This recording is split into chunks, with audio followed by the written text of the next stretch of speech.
que por gracia y misericordia de Dios soy lo que soy. Amén. Mis hermanos, voy a procurar ceñirme al texto porque es una, como siempre, inspiración. Orando a Dios y pensando en qué predicar, sobre todo apuntando a suplir necesidades espirituales, porque la palabra de Dios ante todo debe cumplir un objetivo, y es suplir una necesidad. Y me llegó una palabra acerca de lo que es la autoridad espiritual. Este texto lo leímos el domingo y no me voy a detener mucho ahí porque ya lo predicamos, porque quiero llegar sencillamente a 3 puntos sobre lo que estábamos diciendo, que los cristianos debemos aprender a resistir los ataques de Satanás contra nosotros mismos y contra otros hermanos. Los cristianos debemos aprender a resistir. La Biblia dice resistir al diablo, resistir al diablo. Pero muchas veces no sabemos cómo resistirlo. Y claro, yo no pretendo enseñarles en estos minutos tan escasos cómo hacerlo, porque entre otras cosas, cada cual debe desarrollar su propia vida espiritual a tal punto que pueda sentirse un cristiano realmente exitoso, victorioso. Amén.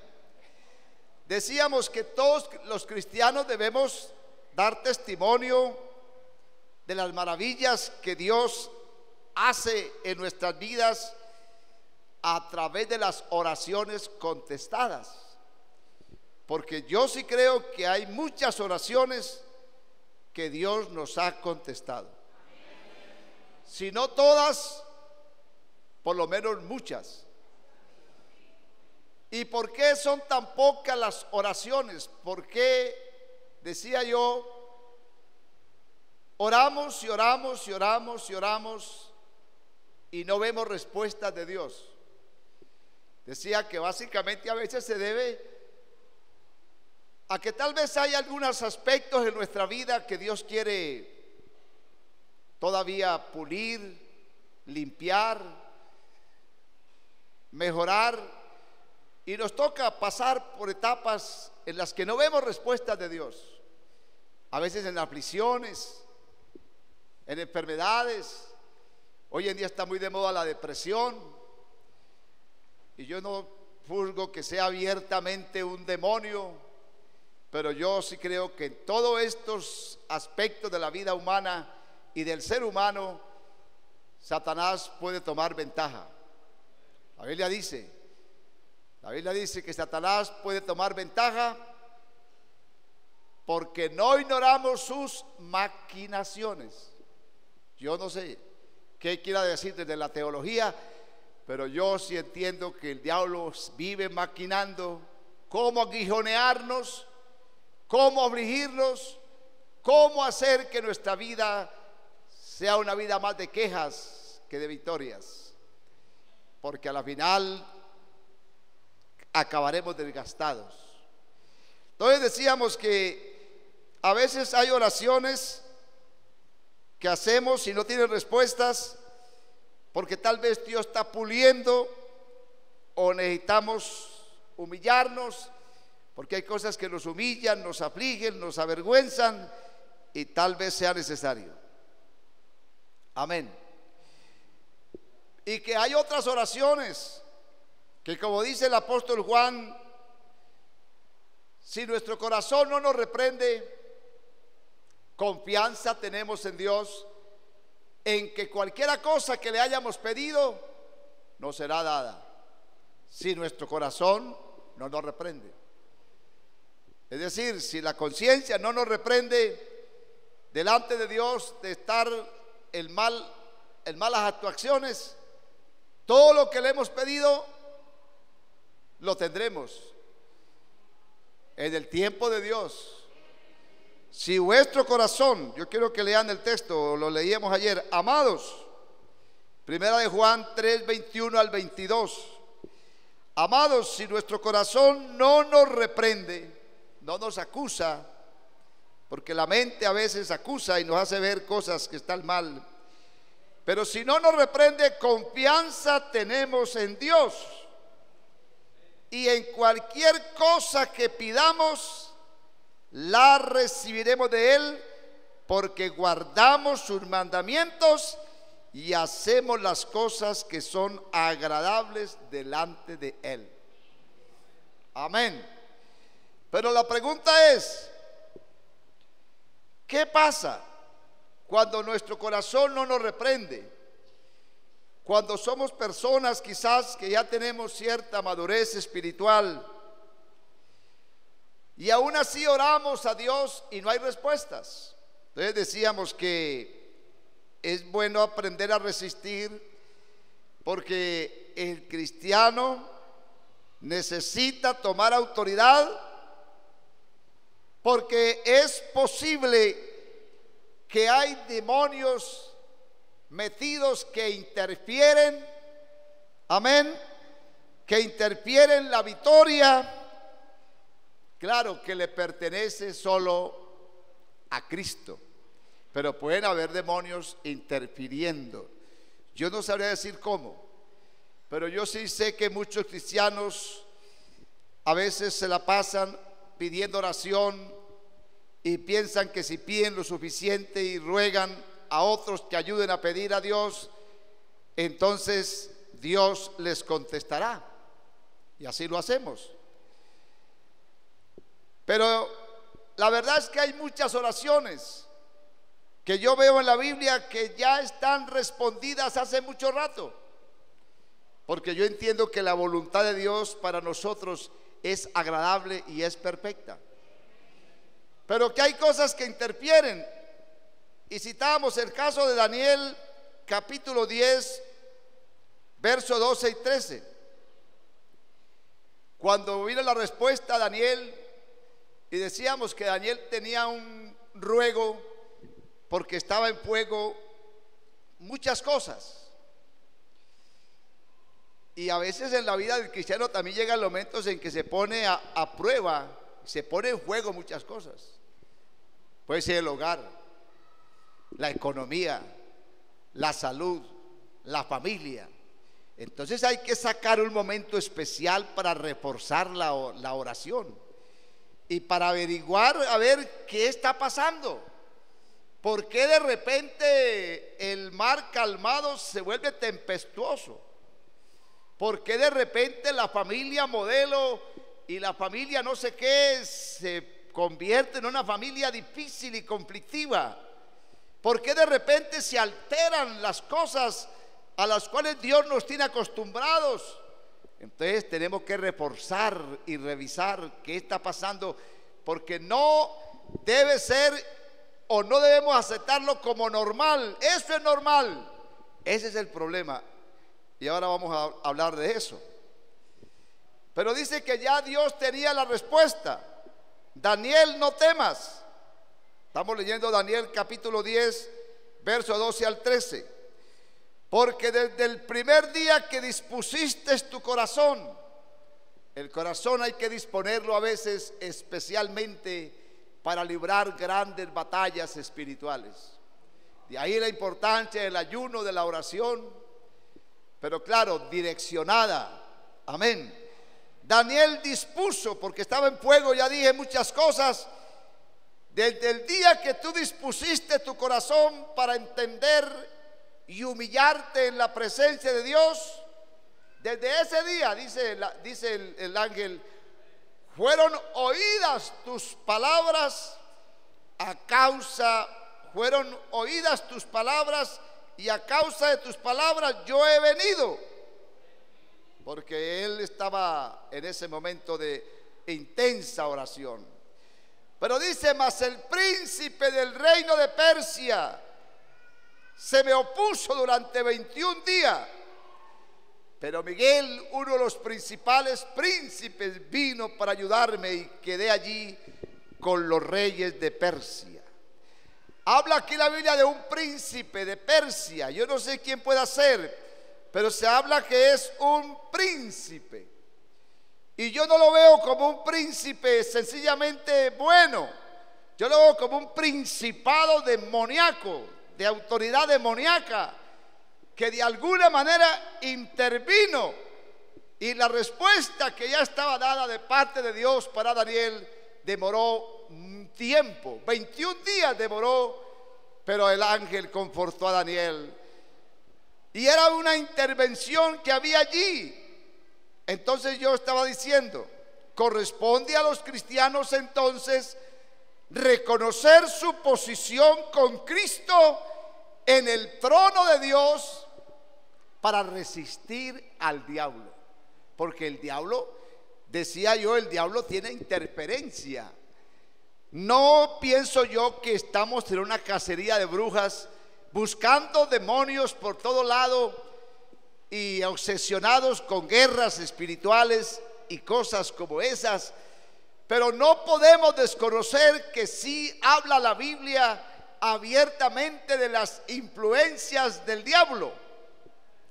Y decíamos que un demonio no puede poseer a un cristiano, bíblicamente hablando, porque una casa no puede estar dividida dentro de sí misma, ¿no?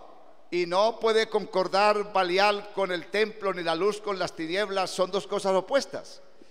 Pero decíamos que Satanás sí puede, a través de los pensamientos y las emociones y los sentimientos, influenciar la vida de cualquier cristiano. Fíjese que influenció la vida de Pedro. Y le dijo, Jesús vio no a Pedro, sino a Satanás en Pedro. Apártate de mí, Satanás. Y decíamos que Pablo le preocupaba que los hermanos de Corinto tuvieran a la final influenciados por el poder del diablo, porque estaba viéndose en ellos cosas absurdas que no deberían ser. Y él dijo, yo temo que como la serpiente con su astucia engañó a Eva, vuestros sentidos sean también extraviados de vuestra sincera fidelidad a Cristo Jesús. Hay una trama, un engaño. ¿Cómo metió Satanás ahí para engañar la mente, el pensamiento de Eva? Y acabo de citar un texto que dice, para que Satanás no tome ventaja sobre vosotros, pues no ignoramos sus maquinaciones. Y dice que las armas de nuestra milicia no son carnales, sino poderosas en Dios para destrucción de fortalezas. Habla de armas espirituales. Alabado sea el nombre de Jesús. Y dice también que tenemos que vestirnos de la armadura de Dios para que podamos resistir ¿qué? Los dardos de fuego del maligno. Yo sí creo que hay dardos de fuego del maligno, como en algún momento un hombre, yo siempre digo, cualquiera hombre, cristiano o no cristiano, y aún si es cristiano también, en él hay suficiente maldad para ser el peor de los hombres. Un dardo de fuego disparado por el maligno que acertó en la mente. ¿Cuántas cosas no se meten de repente en la mente de un cristiano que uno mismo se asombra? ¿Cómo puedo yo, que vivo pegado a la Biblia, a la oración, a la meditación, dependo de Dios, cómo me pueden llegar pensamientos tan necios, tan sucios, tan absurdos? ¿De dónde pueden salir? Claro que salen porque nosotros somos personas que, aunque somos redimidas, aunque tenemos el Espíritu Santo, aunque somos santos, seguimos siendo humanos. Y el diablo puede seguir influyendo en la vida de muchos cristianos y vienen pensamientos. Por eso la Biblia dice: no deis lugar al diablo. Porque se le puede dar lugar al diablo, y no importa qué tan cristianos seamos, si somos pastores, si somos líderes, si somos presidentas de Dorcas, de jóvenes. Pero el día que le demos lugar al diablo, nos convertiremos en un juguete de Satanás. Alabado sea el nombre de Jesús. Entonces estamos diciendo que el cristiano debe resistir. Corresponde entonces conocer la posición en Cristo y en el trono para poder resistir los ataques del diablo. No, decíamos, no podemos ni debemos intentarlo enfrentarnos contra el poder del enemigo al mismo nivel. Satanás no se le puede, con Satanás no se puede negociar. Con Satanás no se puede hablar al mismo nivel como usted y yo tenemos que saber en qué posición estamos en Cristo. Amén. Para atacarlo no por el lado, no por un lado, ni por debajo. El ataque al enemigo debe ser desde arriba del trono, desde la posición que tenemos en Cristo, porque lo que la Biblia nos dice es: todo lo puedo en Cristo. Usted no se crea en la carne, usted puede resistir al diablo. Nadie va a poder enfrentar al espíritu perverso en la carne, porque la carne es débil, y Satanás sabe que usted en la carne es una víctima simplemente de él. Pero Satanás también sabe que en toda esta carne ha habido un investimiento de autoridad y hay una unción del Espíritu Santo, y que al Satanás, como decía y como dice la Biblia, no simplemente no se negocia, sino que al Espíritu se le resiste, se le da órdenes, se le manda desalojar los cuerpos, y él tiene que salir en el nombre de Jesús. Dele gloria al nombre de Jesús. Amén. Pero decíamos que vamos a notar que hay 3 pasos que debemos dar en una batalla espiritual. ¿Cómo librar una batalla espiritual?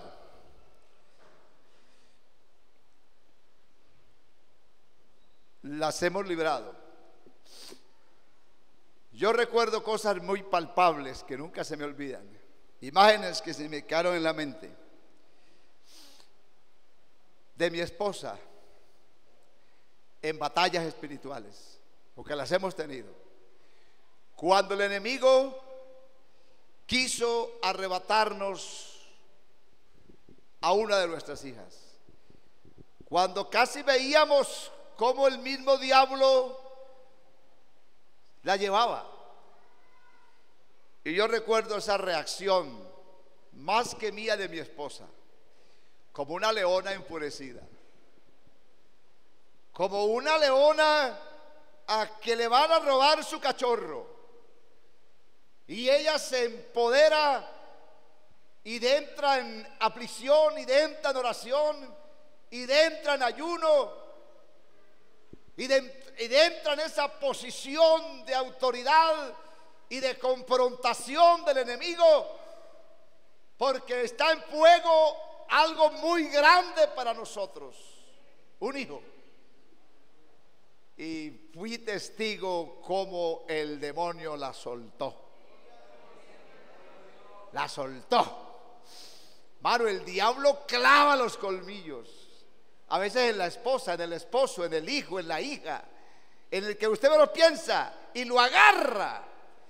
Y si no hay quien salga en defensa, no apoyado en su propia fuerza, no apoyado en su fanatismo religioso, sino apoyado en la posición que tiene en Cristo, si no hay quien salga, el demonio lo arrastra, lo devora, se lo lleva, lo arruina.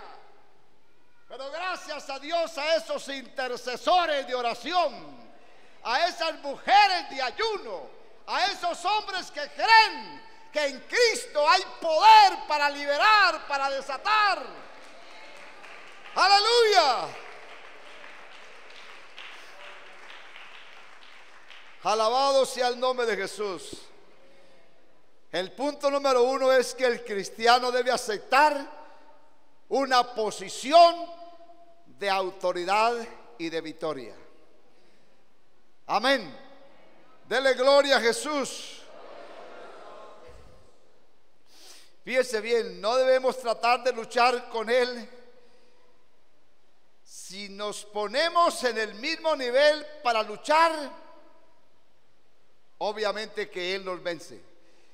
Pero si nos ponemos en una posición de arriba abajo de Él, de arriba en la posición de autoridad, no luchamos. Yo no siento que yo luche. Yo no siento que yo luche porque no tengo fuerzas. ¿Y quién podría enfrentar un dragón de esos? Es un monstruo. El poder del infierno es un monstruo. Nadie va a poder enfrentarlo y nadie pudo enfrentarlo. Solo hubo uno que lo enfrentó. Aleluya. Amén. ¿Cómo será de fuerte? ¿Cómo será de fuerte el poder del infierno? Que tuvo Dios que revestirse de carne, humanarse y venir a este mundo. Y aún así el demonio se atrevió y lo vio como uno más que podría someter a su capricho. Y lo llevó al monte y le dijo: todo esto te daré, porque él tiene con qué en apariencia conquistar. Todo esto te daré si postrado me adorares. Yo le oí al hermano Zúñiga enseñar. Satanás no conocía, claro. Él no sabía que quién era ese. Porque él lo vio como un cualquiera. Pero no, obviamente no era un cualquiera. Satanás descubrió porque el mismo Dios le dijo: al Señor tu Dios, tú verás si lo aceptas o no lo aceptas, si lo recibes o no lo recibes. Pero yo soy el Dios aún del mismo demonio, del mismo diablo. Al Señor tu Dios adorarás y a Él solo servirás.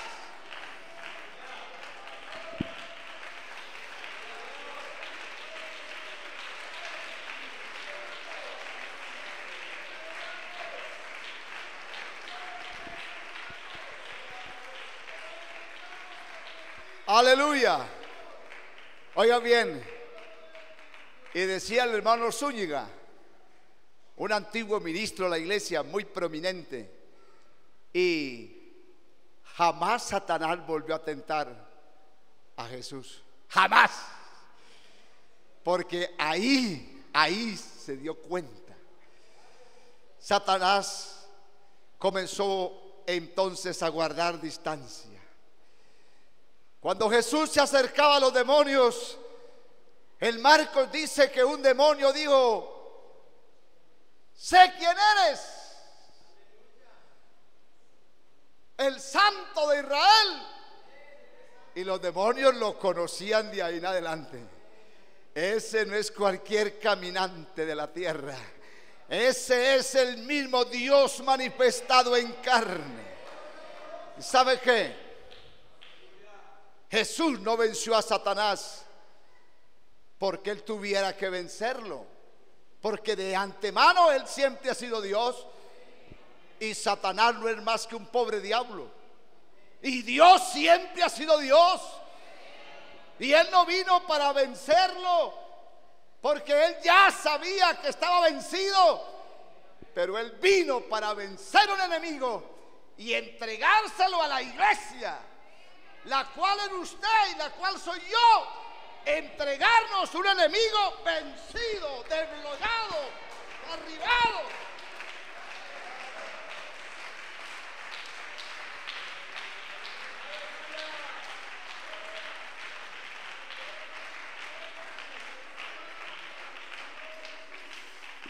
La Biblia dice,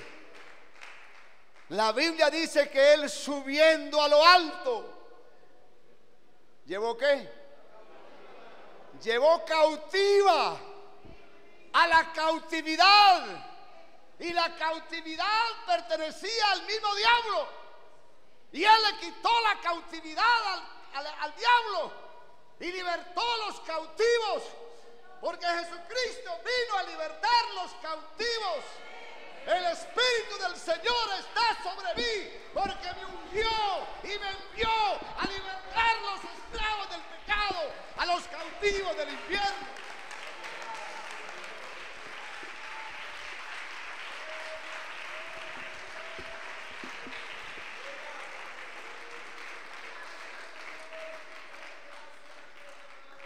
Y la Biblia dice que él destruyó el acta de los decretos que había contra nosotros, que nos era contraria. Había un acta, la ley, contra nosotros, nos era contraria.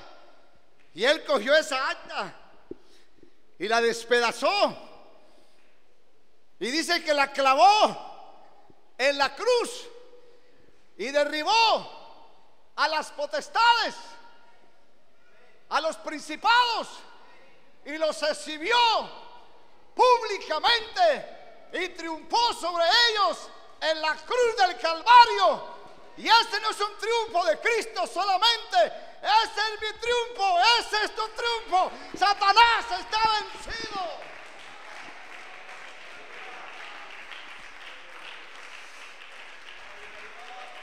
Aleluya.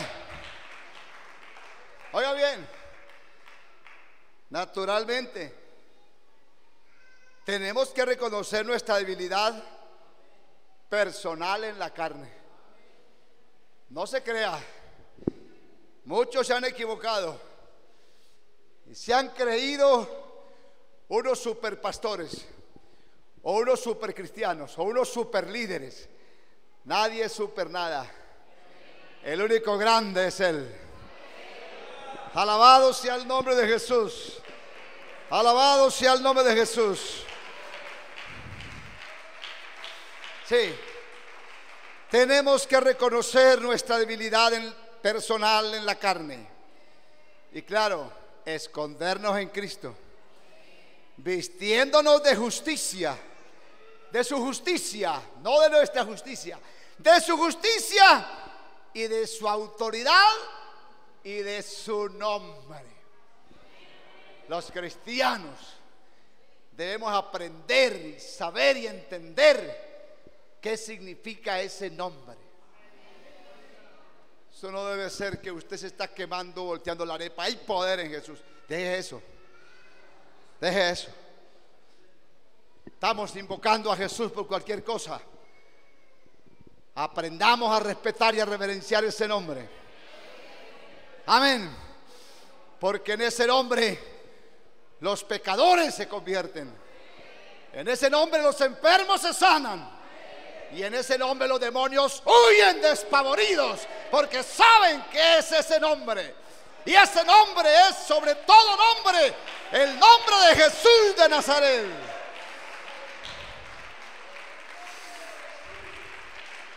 Amén, amén, amén.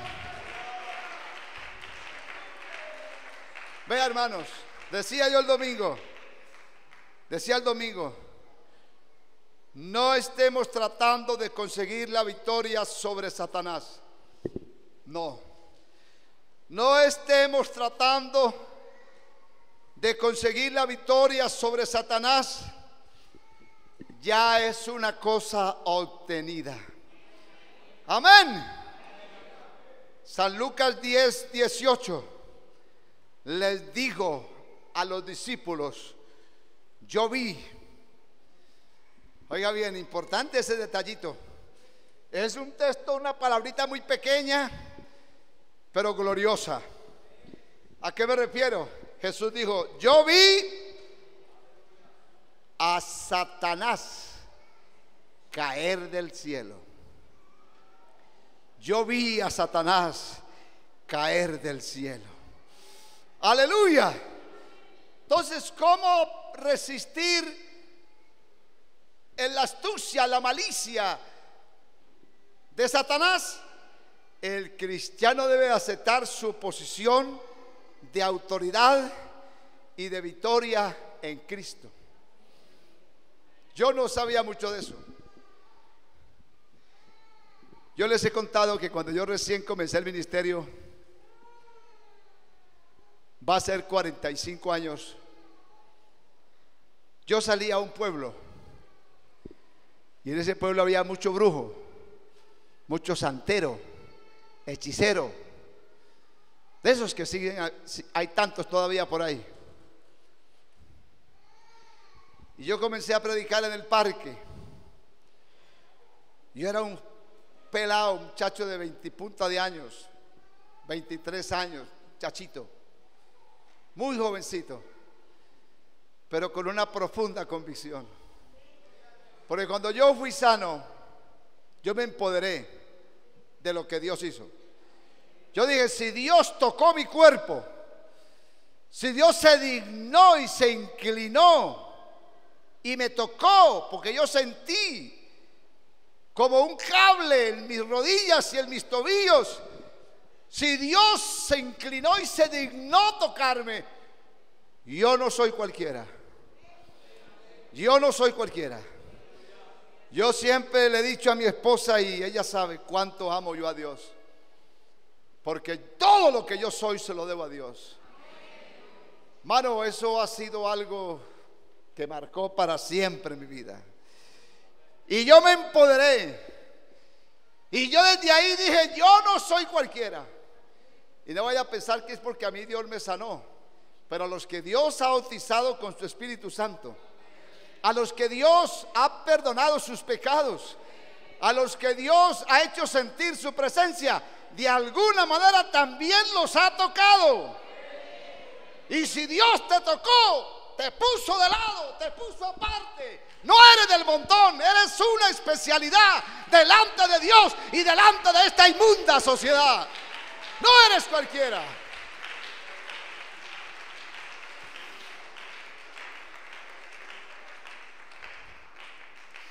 Yo no sabía lo que hoy en día sé de la Biblia. Y yo salí a predicar, hermano, como loco, a hablar de Cristo. Y yo ni sabía hablar, y todavía no es que sepa hablar mucho. Los que saben de español me perdonan tantas palabras que digo inapropiadas, porque no soy un experto en el español. Soy un predicador loco que comparte una vivencia del amor y la misericordia y la bondad de Dios en mi vida. No soy una persona experta en gramática ni en cosas de esas. Y recuerdo que predicaba en un parquecito, en un pueblito, y tuve un sentir de predicar contra la brujería y la hechicería. No sé por qué, no sé por qué, pero después entendí que Dios quería que tuviera esa experiencia. Y nunca se me olvida. Yo estoy predicando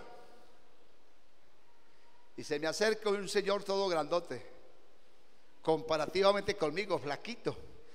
Ver a Daniel, tal vez, aunque yo tenía menos años, 23 años, tal vez tenía yo. Y me dice el hombre, trabaja y déjame trabajar. Y yo, ¿de dónde saco palabras como estas que nunca se me olvidan? Y yo le digo, su trabajo es evocar espíritus, porque él era un brujo, el hechicero. Su trabajo es evocar espíritus, y mi trabajo es echarlos fuera en el nombre de Jesús.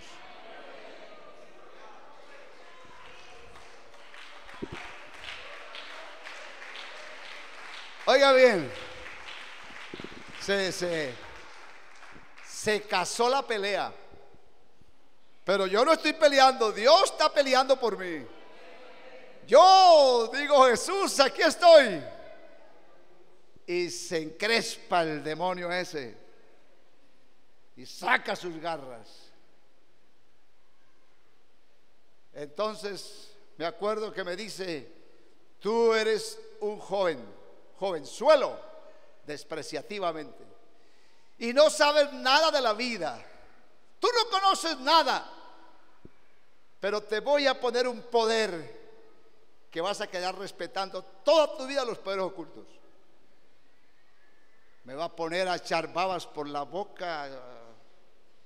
Me va a poner a andar en 4 patas, no sé. Me va a poner a qué, porque son brujos, tienen poder. Claro, tienen poder. Tienen poder. Pero yo no sé de dónde sale. Yo sé que no tenía esas palabras, pero Dios me daba esas balas. Eran balas poderosas.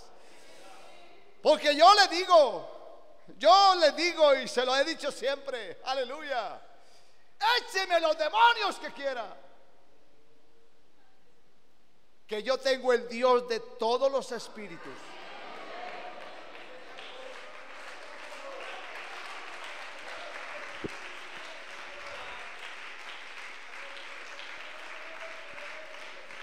La Biblia dice, oiga bien, que Dios es el Dios de todos los espíritus. Y yo decía, los demonios son asexuales. Es decir, los demonios no se reproducen. Yo no creo que ahora han nacido unos demonios más tremendos que los que habían antes. Esa guarida de demonios siempre han sido los mismos. Y a todos esos mismos fue que Jesús clavó en la cruz.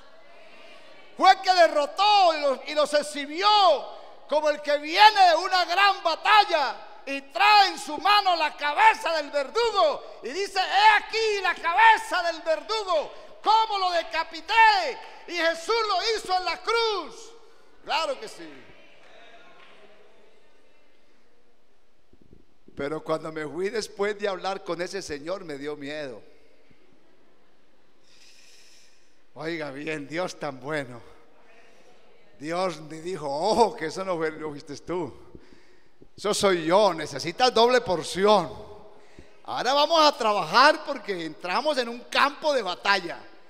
Los cristianos tenemos que aprender a entrar en campos de batalla, no de cualquier manera, sino haciendo uso de las armas espirituales, porque son armas poderosas, tan diseñadas para destruir las fortalezas. Créame que sí, están diseñadas para destruir las fortalezas del enemigo. Y yo me fui después asustado y dije: yo me he metido en problemas, claro que sí. Pero yo era soltero. A mí nadie me dijo que eso había que hacerlo, pero a mí me gustaba orar en el monte. Yo oraba en el monte. No me gustaba el templo, me iba al monte y me iba con unos jóvenes y orábamos. Era hermoso ver amanecer en la montaña adorando a Dios. Los pájaros, las bullas y todo el silencio que puede haber allí es una armonía maravillosa para exaltar la grandeza de Dios. Y yo me di cuenta que Dios me estaba preparando para grandes cosas. Yo diría que ese fue mi seminario, esa fue mi universidad teológica. Y yo recuerdo que entonces se me vino a la mente otra vez: corre para el monte, corre para el monte. Y me fui a buscar los compañeros de oración, porque estábamos en oración, estábamos en batalla. Y es lo que yo quiero plantear a la iglesia: entremos en un campo de batalla. Entremos en un campo de batalla. Me gustó mucho lo que predicó el hermano Alex esta mañana. No más evangelio de palabrería. Pongámosle un lema a esto: evangelismo de poder.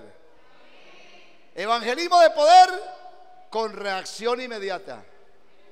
Yo quiero invitar a esta iglesia a que se prepare como soldados. Ya es tiempo de que furen bandera. ¿Hasta cuándo van a estar ahí nada más que comiendo y aprendiendo milicia y oyendo textos y aprendiendo sermones? ¿Cuándo van a ir al campo de batalla a disparar el fusil?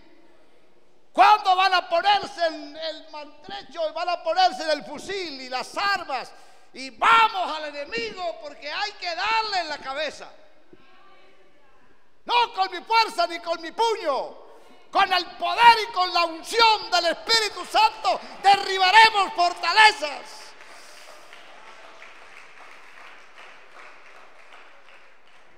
Y es muy largo decirles, pero voy a ser breve. Que en esa oración en el monte nos atacó el demonio. Mano, ¿usted sabe yo por qué predico así como predico? El evangelio que yo tengo es un evangelio revelado. Es un evangelio de unción. Es un evangelio de convencimiento profundo. A mí ni siquiera puedo decir, me evangelizaron.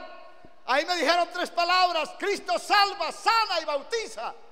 Y como fui a la iglesia y Cristo me sanó, me bautizó y me salvó, ya.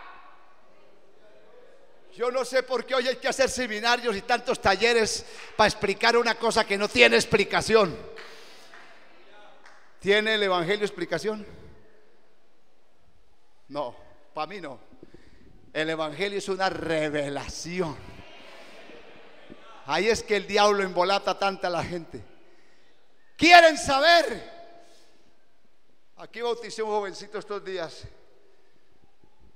y tristemente lo cogió otra corriente de doctrina y vino para cuestionarme muchas cosas.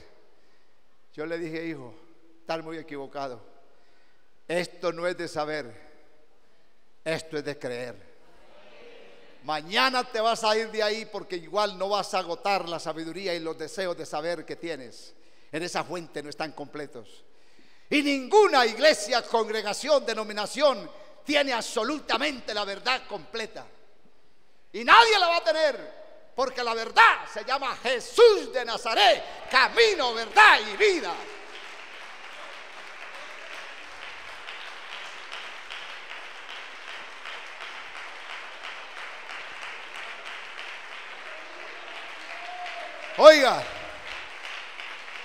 Oiga, mi hermano, no tratemos de explicar lo inexplicable. Oremos para que Dios lo revele. Grábese esa frase. No tratemos de explicar lo inexplicable, oremos para que Dios lo revele. Porque el que tenga el evangelio revelado, no lo mueve ni el diablo. Nada ni nadie. No hay nada como un evangelio revelado. Porque usted sabe a quién le ha creído y sabe que es poderoso.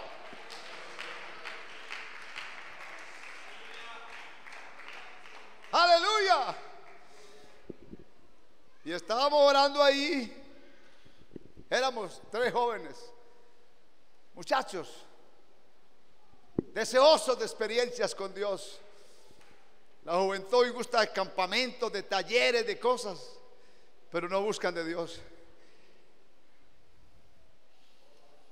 Aleluya. Aleluya. Y recuerdo que estábamos ahí y los jóvenes sintieron como que el monte nos aplastó. Cayó la montaña sobre nosotros y yo no oí nada. Pero yo reaccioné y vi una potestad, yo no puedo describirla. Era un poder inexplicable. Y yo ya estaba hablando en lenguas por la gracia de Dios. Y empecé la batalla. Por eso digo, yo estoy predicando en propiedad de experiencias. Porque Satanás sabe que no tiene nada que hacer frente a la autoridad y al posesionamiento. Cuando alguien está posesionado de lo que cree, Satanás no se le acerca. Yo creo eso. Yo creo eso. De hecho, que anda alrededor a ver en qué momento da lugar, pero como sabe que ese está blindado, porque ese está posesionado. A mí no me vengas con cuentos, Satanás. Ni siquiera. Yo le he dicho a mi esposa, y no lo digo por jactarme, porque solo por la gracia de Dios. A veces le digo a mi esposa, yo no tengo que decir que a mí una mujer alguna vez se me ha acercado con intenciones malévolas. Siempre he sido respetado. Siempre he sido respetado. Y doy gracias a Dios por las mujeres de esta iglesia y de todas las iglesias donde he estado. No tengo que decir que ha habido una palabra de insinuación. El enemigo no se ha atrevido. Y gloria a Dios por eso. O yo soy muy feo o Dios es muy bonito. Dios es bonito, ¿cierto? Dios es bello, Dios es hermoso.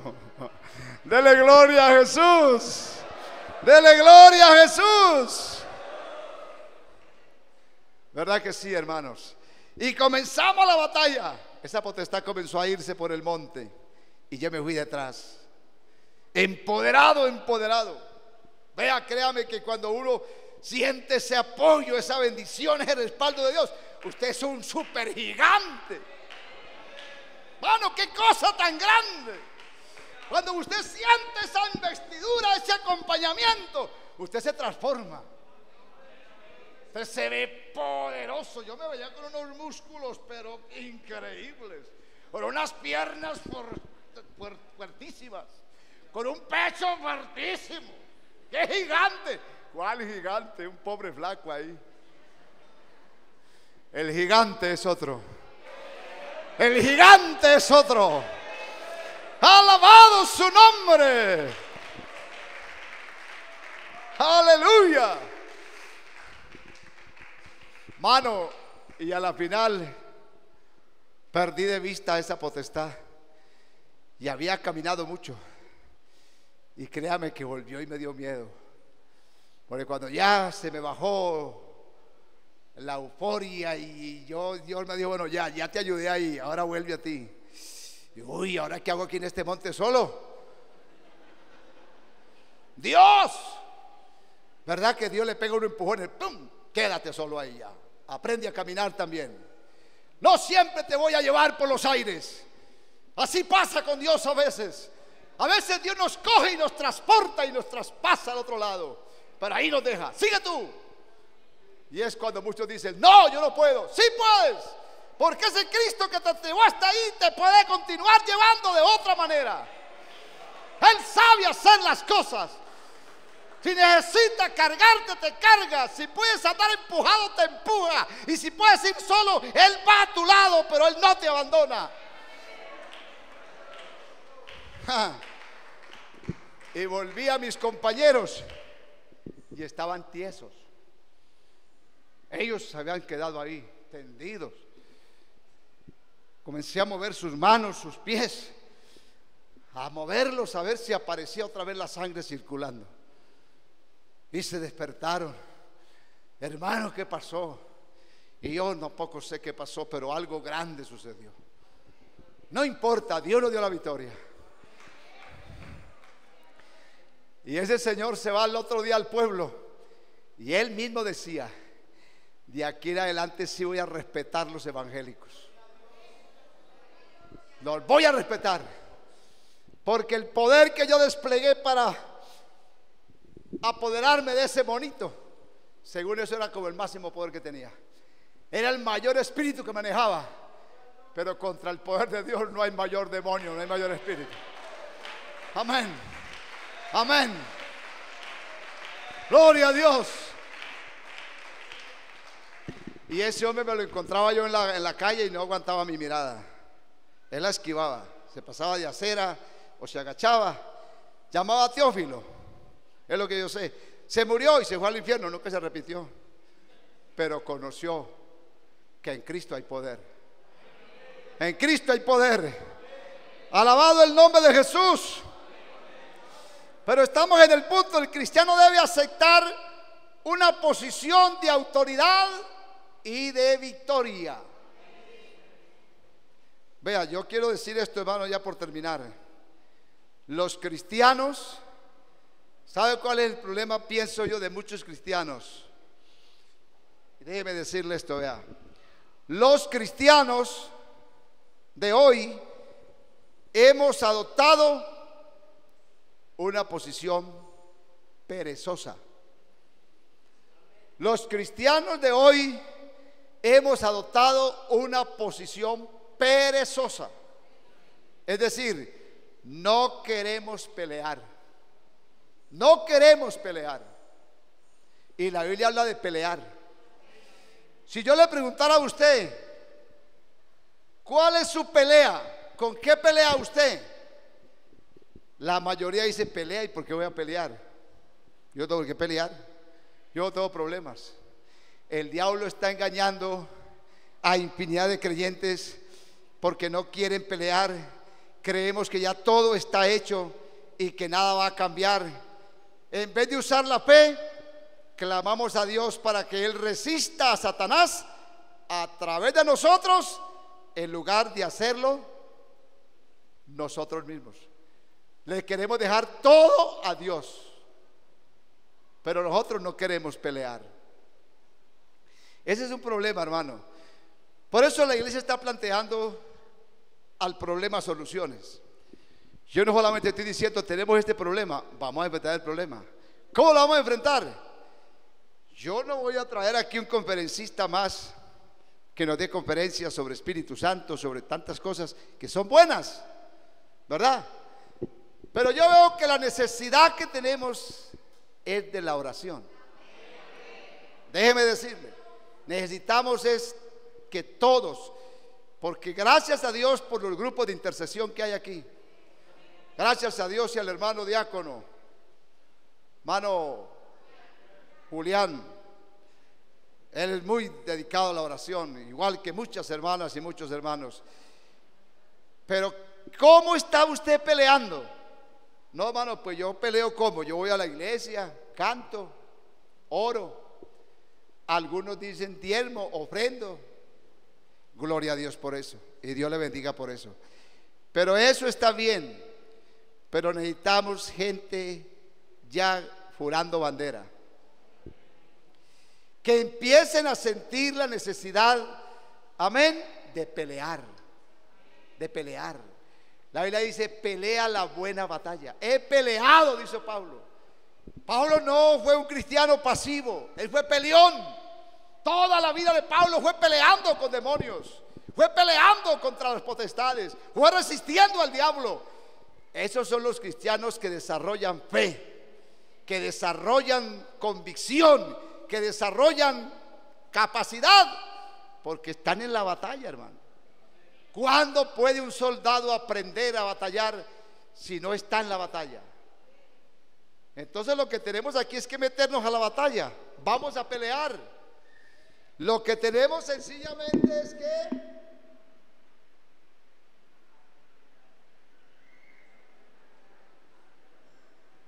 vamos a remangarnos.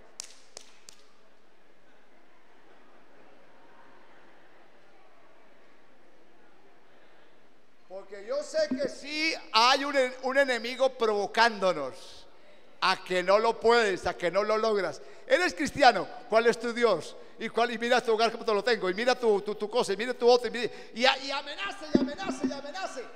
¡Pah! Tome, pero una derecha. ¡Pah! Esta derecha da duro. Y no parece, pero en esta derecha hay uno que es poderoso. Y es lo que yo quiero que la iglesia entienda. Tenemos que pelear, tenemos que batallar, tenemos que luchar. Los campamentos de Dios están llenos de provisiones. Las respuestas de Dios están dadas hace rato. Hay provisiones de Dios, campamentos llenos. Pero hay un diablo amenazando, si te metes, te va a ir mal.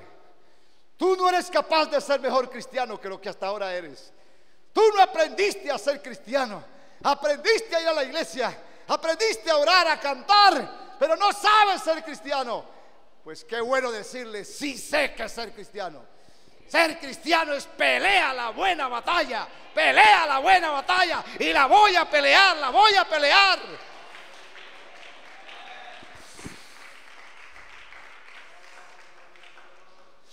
Hermano, la iglesia de Belén necesita hombres que juremos bandera. Todas las cosas están dadas. San Lucas 9, 1 al 2. Leemos San Lucas 9, 1 al 2. Voy terminando. ¿Qué dice ahí? El Señor mandó a sus discípulos y les dio virtud y les dio potestad. ¿Sobre qué? sobre todos los demonios y que sanaran enfermedades.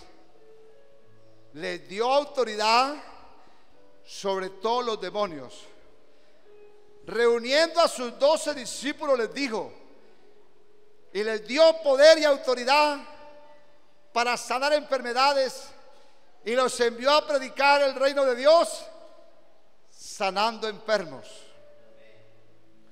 Pero déjenme hacerle esta pregunta: ¿no hubiese sido mejor haberles dicho que cuando se confrontasen con casos de demonios debían mandar razón para que él mismo viniera a echarlos? O sea, vayan por todo lado, y si se encuentran por ahí un demonio, entonces vienen para yo ir. Hubiera sido mejor. Así parece que muchos cristianos creen la vida cristiana, porque no quieren hacer nada. Señor, venga y haga esto. Señor, haga aquello, haga lo demás. Pero el Señor les dio fue autoridad. Yo decía, un policía no se pone al nivel del ladrón. Cuando él se encuentra a un ladrón robando, él no puede ir al comandante a decirle: señor teniente coronel, aquí hay un ladrón. ¿Y qué me importa a mí que haya un ladrón? ¡Captúralo! Porque él está investido de autoridad. Y el cristiano está investido de autoridad. Pero tiene que creerse que es una autoridad. Tiene que apoderarse que es una autoridad.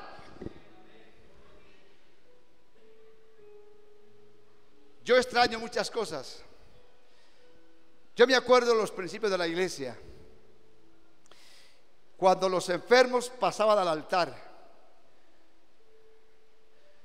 los diáconos, los servidores, los que tienen el Espíritu Santo, porque el Espíritu Santo es la investidura de autoridad. Todos pasaban, y usted no oía sino hermanos poniendo las manos y reprendiendo la enfermedad y reprendiendo las influencias. Y eso era un ejército. Era un ejército que rodeaba inmediatamente el campamento, porque se estaba rindiendo un enemigo, y aparecían las cortes del cielo a reforzar la autoridad. Pero hoy en día la gente pasa adelante y otros jóvenes que, mano, por Dios, usted no siente que es un momento cumbre, que ahí se está poniendo en fuego cosas grandes, la liberación de un alma, el perdón de pecados, la sanidad de una enfermedad. Si usted realmente tiene autoridad y recibió el Espíritu Santo, ¿por qué tiene el pastor que decir: pasen los hermanos a orar? Hombre, uno siente el impulso de hacerlo, porque siente la atracción y siente que está ungido y que tiene autoridad para pasar y poner la mano y decir: sane, en el nombre de Jesús, sane. ¿Dónde está eso? ¿Qué se hizo esos ministerios? ¿Por qué ahora? Eso es como una cosa tan, hasta criticamos eso. Y en verdad que hay hermanos que no deberían tomar como costumbre eso. Respeto su decisión, su sentir, lo respeto, pero tampoco es una costumbre. Pero cuando alguien pasa, por algo tiene que ser. Pero deben aparecer los soldados. Aquí en esta iglesia, hermano, déjeme decirle, se libran grandes batallas, pero nos toca muy solos. Mire, yo siento, hermano, a veces cultos que yo no quisiera estar en ese culto. Y yo siento cómo nos esforzamos. Vea, hermano, yo el domingo me fui agotado. No quise almorzar. Hoy tampoco almorzaré, pero eso no importa. Pero siento una carga, siento una batalla. Yo digo: ¿dónde están los refuerzos? ¿Por qué tardan tanto en venir cuando el enemigo está aquí apoderándose? ¿Dónde están los soldados? ¿Dónde están las mujeres, los hombres de Dios? Me fui agotado de mi garganta. Y no importa si se agota. El jueves no pude venir al culto, estaba agotado. Toda la semana estuve en reunión de pastores y ha sido una semana agotadora.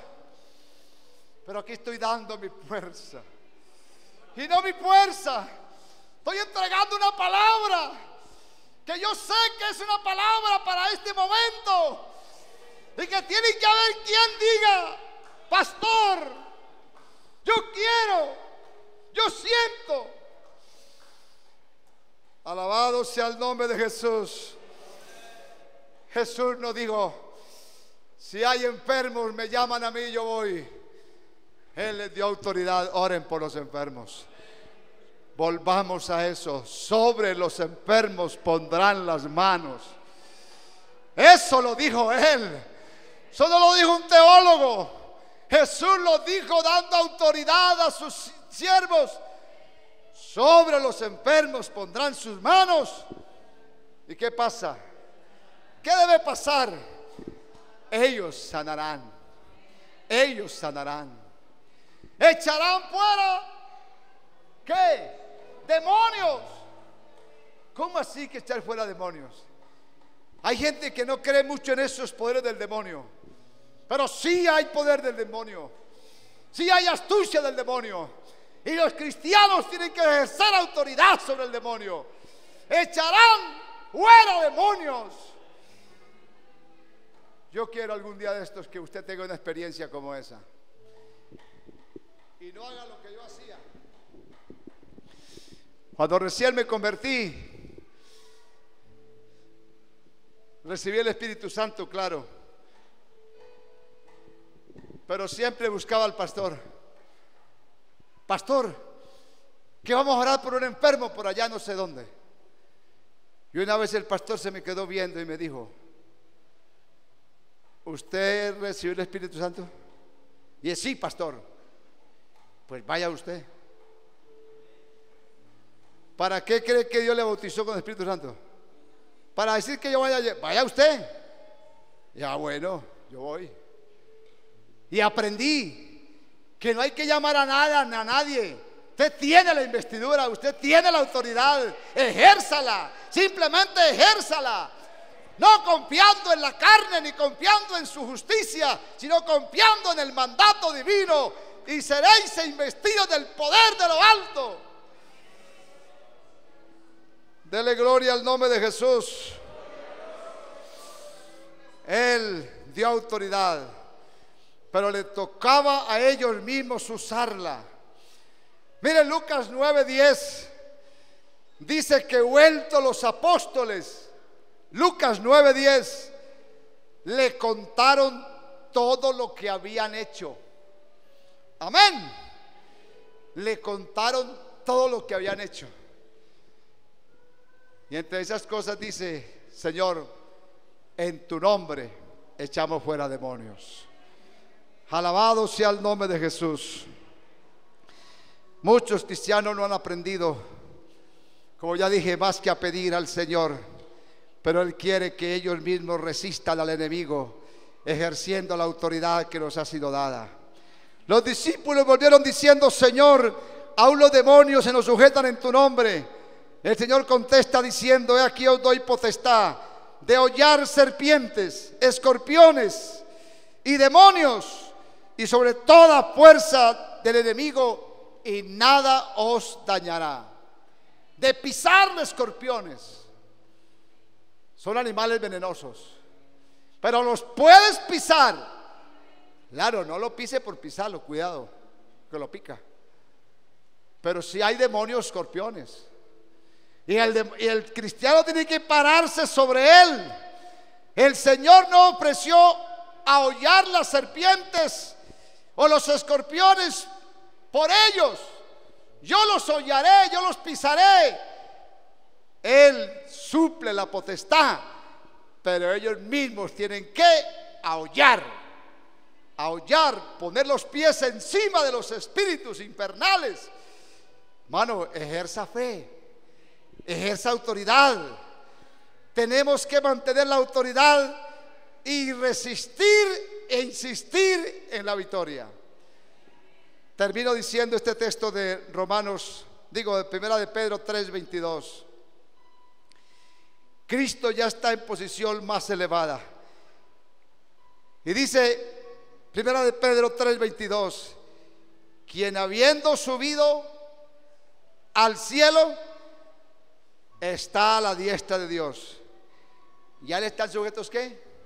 Ángeles, autoridades y poderes. A él están sujetos. O sea, el diablo está sujeto a él. El diablo tiene que pedir permiso a Dios. El diablo tiene que pedir permiso a Dios.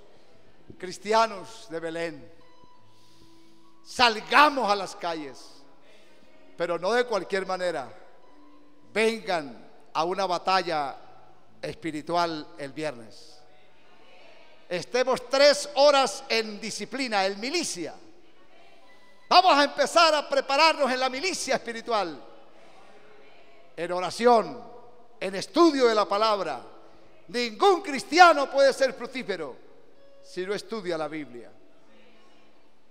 Vamos a dar la batalla, hermanos. Pónganse de pie. Alabado sea el nombre de Jesús. Alabado sea el nombre de Jesús. Yo no tengo mucha garganta, pero si me ayudan